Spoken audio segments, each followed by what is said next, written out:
Hi, my name is Abdul Hadi Qureshi. I'm an emergency veterinarian and I love this channel. We make new videos every week, so if you haven't already, go ahead and subscribe so you never miss one. This video is going to be a bit different. Instead of me giving you 7 things that could be killing your cat, I'm going to tell you about one thing that could kill your cat or dog that you probably have no idea even exists, and you definitely do unthink twice about having in your house. Now, the good news is that it's not something that you're feeding your pet directly. It's not in their food. It's actually something that we commonly have around our house that for some reason we just assume that it's okay for our pets to be around all the time. Okay, so did you know there's a common household danger that could literally take your pet's life, and most owners have no idea it's even harmful? In this video I'll reveal what it is, how it affects your pet, and what you can do right now to keep them safe. So I am a 24/7 emergency veterinarian, and this is a potentially fatal toxin in both cats and dogs called Xylitol. Now before we get into how dangerous it is, let me first explain what it is. Xylitol is a sugar substitute. You'll find it in sugar-free gum, sugar-free candies, peanut butter, toothpaste, and even certain baked goods. For us humans, it's totally fine, completely safe, but for our furry family members, it's actually a potentially fatal toxin. In fact, dogs who eat Xylitol may experience a dangerous drop in blood sugar, seizures, liver failure, and even death. Here's the really scary part. Even a tiny amount can be deadly for small pets. Just one piece of sugar-free gum with Xylitol could put a small dog's life at risk. That's how dangerous it is. And because it's hidden in so many products, owners often don't realize the danger until it's too late. As always, please remember this is not medical advice, and if you suspect your pet has eaten anything poisonous, call your vet or an emergency pet poison hotline immediately. However, since many of our regular viewers are international and may not have access to these resources, I'm going to show you exactly what to look for and what to do if this happens. So the first thing to watch for would be how much Xylitol did your pet eat. Like I said, even a small amount can be deadly for small pets, so, depending on your pet's size and the severity of the reaction, treatment will vary. You'll want to call your vet right away. They may ask you some questions like how much does your dog weigh and how much Xylitol do you think they ate. But honestly, they're probably going to want you to bring your pet in because this is a true emergency. They will run tests like a complete blood count, a chemistry panel, and a urine analysis, and depending on their results, they may need to admit your pet for supportive care.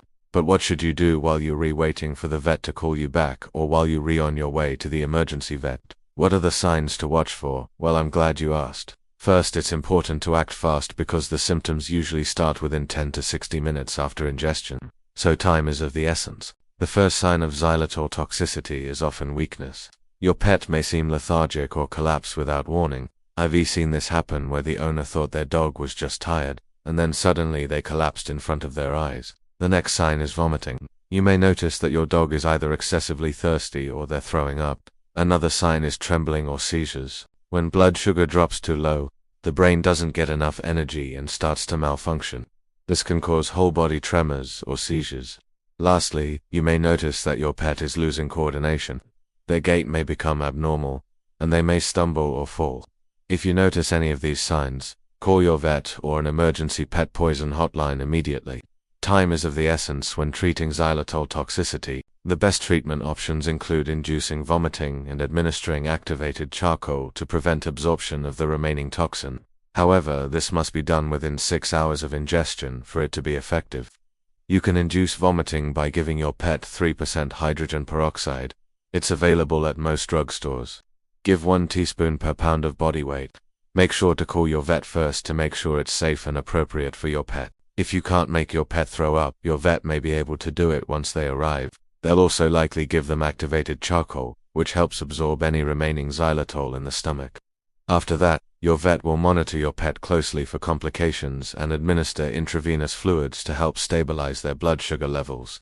Depending on the severity of the case, they may also need to give your pet glucose to raise their blood sugar levels and prevent further complications. Lastly, they'll perform a full physical exam and run tests like a complete blood count, a chemistry panel, and a urinalysis to determine the extent of damage and provide supportive care. Even with treatment, Xylitol toxicity can be life-threatening, and some pets, unfortunately, don't make it. That's why prevention is so important.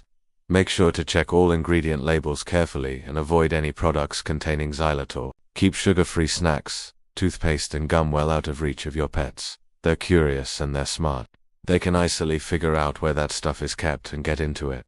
Also, be sure to educate your friends, family, and pet sitters about the dangers of xylitol, so everyone in your pet's life is on guard. I can't stress enough how important it is to be aware of the dangers of xylitol. It's a common household item and we just assume it's safe for our pets because it's in our house and we don't think twice about it. But this could save your pet's life, so make sure you're checking all of those ingredients. And when in doubt, throw it out. It's better to be safe than sorry. Store human food separately from pet food. Sometimes you may accidentally leave your groceries out, and then your dog is in there sniffing around. Next thing you know, you're on your way to the emergency vet. As always, this is not medical advice, and if you suspect your pet has eaten anything poisonous, call your vet or an emergency pet poison hotline immediately. Do not wait for symptoms to appear. If possible, bring the product packaging to the vet so they can see the ingredients. That being said, some owners choose to feed their pets a raw diet and cook their own food, and in these cases, if you don't have the packaging, be prepared to tell your vet everything that you gave your pet and how much. Lastly, here's a quick summary of what you can do to prevent xylitol toxicity in your pets. Check all ingredient labels carefully. Keep sugar-free snacks, toothpaste, and gum out of reach. Educate friends, family, and pet sitters and store human food separately from pet food. Xylitol is a potentially deadly toxin for dogs and cats, but taking a few simple precautions can keep your furry friends safe. Be sure to share this video with other pet owners so they can keep their four-legged family members safe. 2. If you found this helpful, please hit like and subscribe and turn on the bell for more awesome pet health tips. Thanks for watching. Stay safe and see you soon. Oh, and don't forget to share. Sharing is caring.